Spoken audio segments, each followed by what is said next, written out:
This is Sabina from the blog momvanup.com, and today I'm going to talk about how we homeschool during the holidays when we travel a lot and I work from home.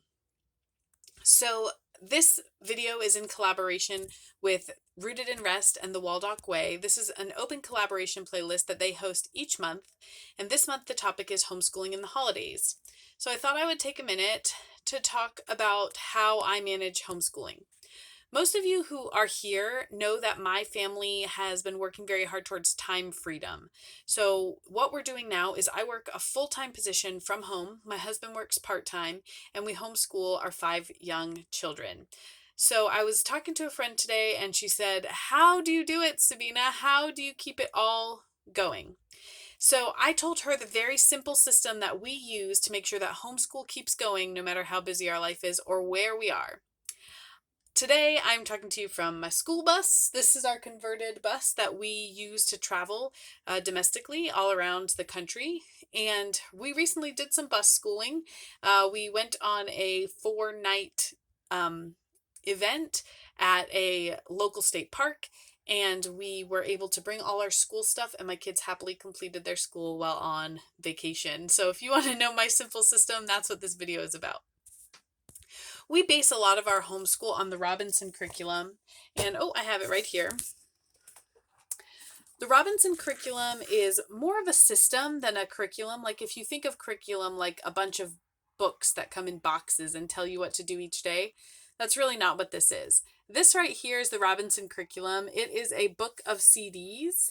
And on the CDs, there's a couple things. There's resources like worksheets that go with each of the recommended books on the book list. The book list is included on the CDs as well as some PDF copies of the books recommended. The other thing that comes on the CDs is the course of study. The course of study is really an instruction manual for how they believe education should be done. The Robinson philosophy is what I call it. And I like it very much as a framework for how to homeschool. My biggest problem with public school is the idea that just getting by is good enough. I want my children to be independent learners. I want them to not use I don't want them to be limited by what I provide to them. I don't want them to be limited by what I know. I want them to have the ability to learn whatever they want as fast as they want. I want them to be able to work independently. So even though my children are young, my oldest is 8, I still expect my children to do a lot of their schooling independently. And that's not because I don't love sitting next to them and doing school with them. I really do. But during this season of our life, that's just not a luxury that we have. My husband and I are both working. We have so many little kids at the house, and our attention is just divided. So the system that works for us is we do reading, writing, and math 6 days a week. And I really don't feel bad about making my kids homeschool on Saturday. It's an efficient system. They're working very hard at the things that are most important, and they do it 6 days a week. There are plenty of days where we miss school. So having those extra days built in means we're schooling for a lot of time. And I don't worry when we have to take a day off. Like today. Today we missed the day of school. We didn't do school today. So what a school day actually looks like for them. Now my oldest is 8. So in January, she'll begin a formal math curriculum. And I've been very picky about my math curriculum. If you want to learn what I've chosen and why I've chosen it, go ahead and comment. I can make a future video.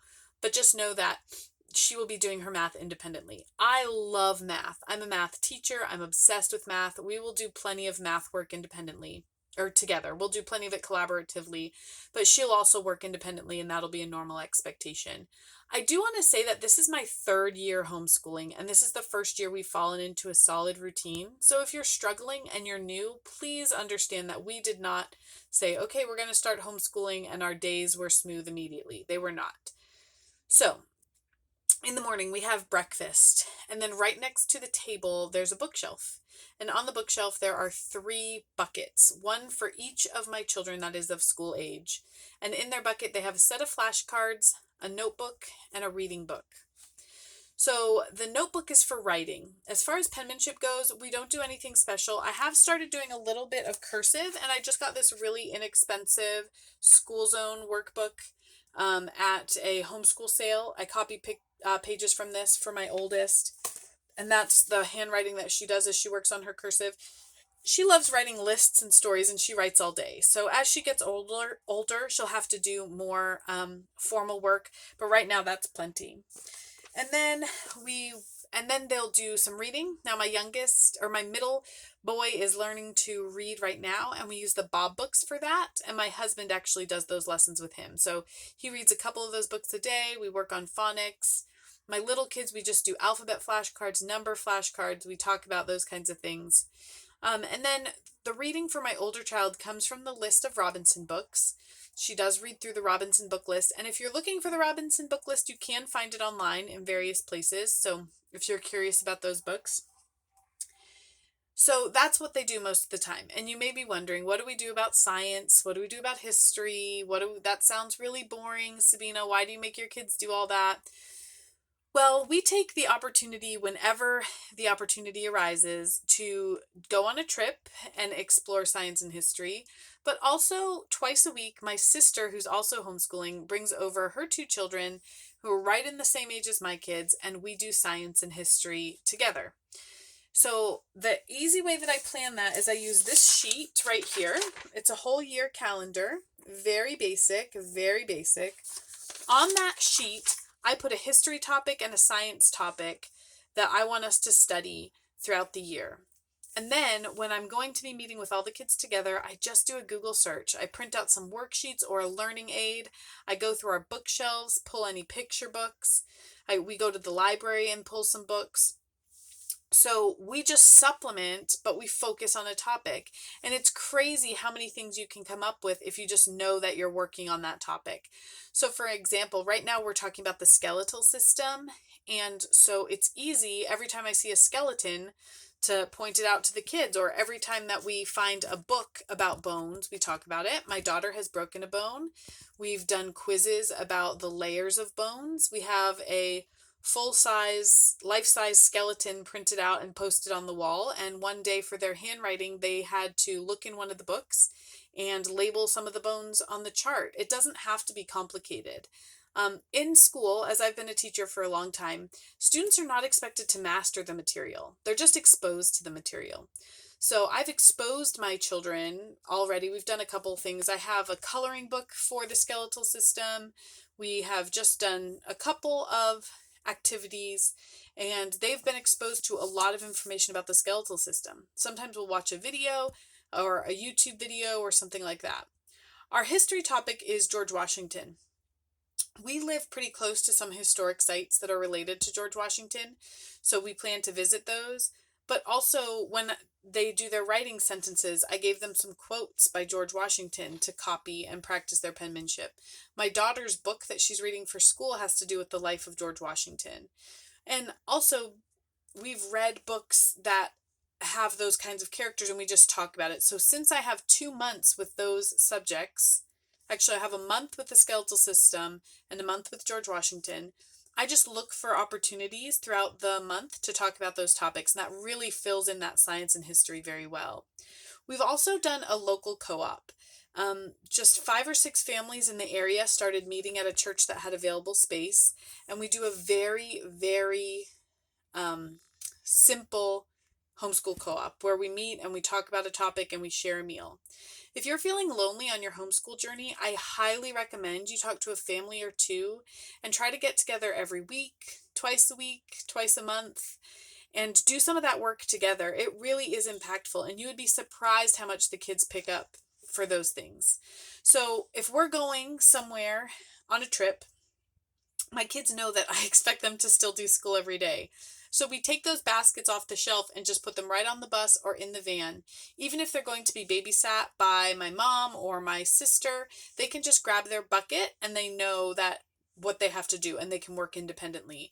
So the way that schooling in the holidays works for us is the same way it does for the rest of the year. My kids know what their responsibility is, and they know that they're expected to do it.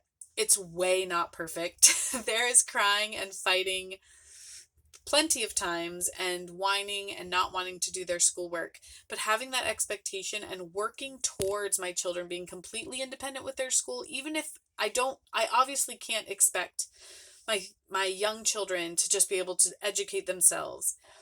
but working towards the goal of them becoming independent learners has been working very well for our family. I love teaching them, and I still teach them 3 times a week, once at co-op and twice when my sister's kids come over. But having the rest of school on autopilot and putting the responsibility on them is working great for my family. I hope that was helpful to some of you, and I know that this method of education can definitely draw some criticism. I know it's not for everyone, but we are really enjoying it, and it is really helping us get a lot of learning in with still preserving plenty of playtime and still allowing me to explore all kinds of interesting curriculum to do with them. All right. Next video, I am going to talk about my blogging income and how that's going.